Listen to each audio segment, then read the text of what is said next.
Welcome back to my channel, Queen Generational Wellness. Today we're going to talk about 7 small habits to improve your mental wellness.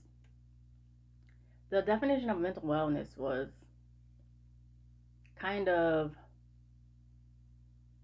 in between mental. There were so many definitions of it. I found the definition that I thought was the best one for mental wellness, because people are talking about mental illness, people are talking about mental health, but even though all those things go hand in hand, I'm sticking with mental wellness. So mental wellness is a state of being in which an individual is able to cope with the challenges of life in a healthy way. Mental wellness requires a balanced approach to managing emotions, thoughts, and behaviors. It is important to remember that mental wellness is not the absence of mental illness, but rather a state of overall mental health. So the first one is to get some sleep.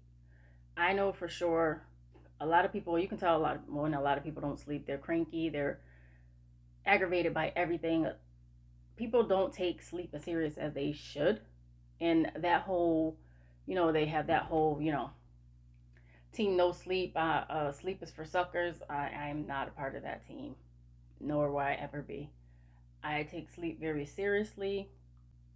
If we got a lot more sleep, I think a lot of people would be a lot less cranky and aggravated and annoyed by life and people and their jobs and people in the store, people driving. If people really, go to sleep, stop scrolling all night long, go to sleep. Go to bed at a decent time, get up at a decent time. Just like you make those kids go to bed, go to bed. Next up, of course, is eating healthy. A lot of people they don't nourish their body. They eat things that they shouldn't eat. They know they shouldn't eat them, and I'm not even gonna sit here and act like I've never done it. Eat things that you know you're not supposed to eat, and then your stomach's all messed up. Now you're mad because your stomach's messed up, and you know you shouldn't have ate whatever you ate. We gotta eat better. Definitely gotta eat better. More greens, more veggies, more fruit. Back to portion control and eating things that are going to nourish your body and not cause harm to it. So that's number 2, eat healthy. Number 3 is exercise regularly. It doesn't have to be this whole big, go to the gym and I got to be a gym rat now and every day I got to go to the gym. If I miss the gym, oh my God, what am I going to do? It doesn't have to be that. Especially after 2020, we know that for sure a lot of people lost weight during 2020 and a lot of people gained weight during 2020. So the people that lost weight, where did they work out at? Outside, at home. There was no gym to go to. The gyms were closed. So don't make an excuse like, oh, I can't work out because I don't go to the gym. You don't have to go to the gym. You can walk, you can dance, you can, if you have enough space, you can jump rope in your house. You don't have to go to a gym. There's so many great workouts on YouTube, and I know that for sure because during 2020 I was doing a lot of those workouts. So there's options. Number 4 is stimulating your mind. I think with social media, that whole, what do they call it, that dopamine effect, we are not stimulating our minds like we should be. There's a lot of different games that you can play online, like word games, something that's going to stimulate your mind.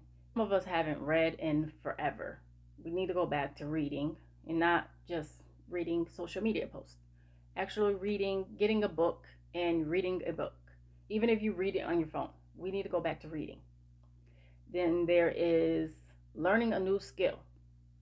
In 2020, I learned so many different skills. Did I master them all?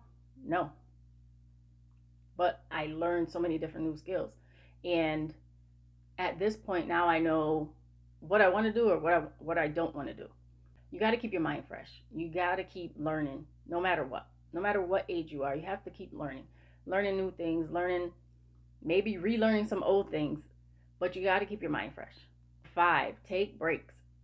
Some people are so caught up in life every day that they're just not taking any breaks. You're not taking any breaks. You're not. Sometimes some people, you just need to go and be by yourself. Go take a bath. Go for a walk. Go take a ride by yourself. Sometimes you just need a break. And there's nothing wrong with that. Number 6 is connecting with others.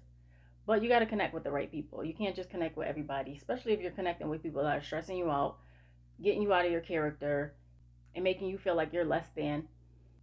You need to connect with people who are pouring into you just as much as you're pouring into them. So that's number 6. Number 7 is go to therapy.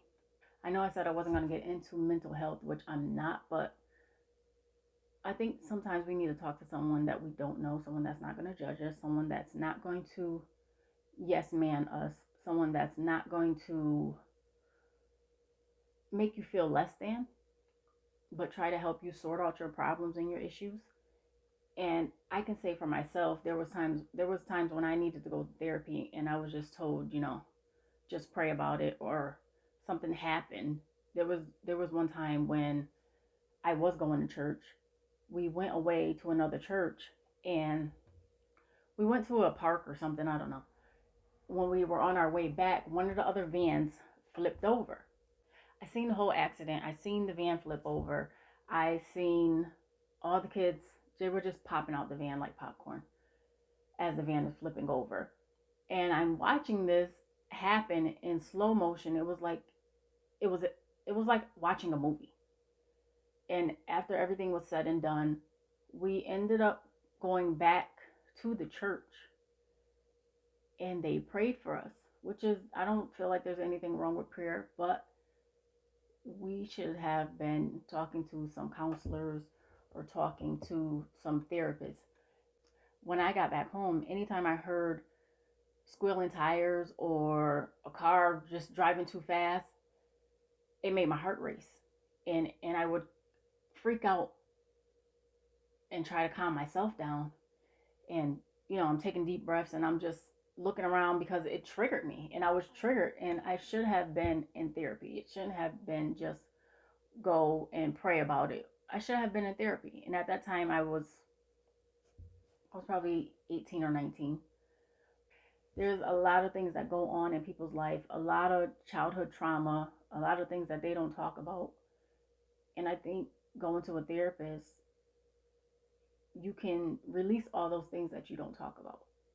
Thank you for listening. I'll talk to you guys later.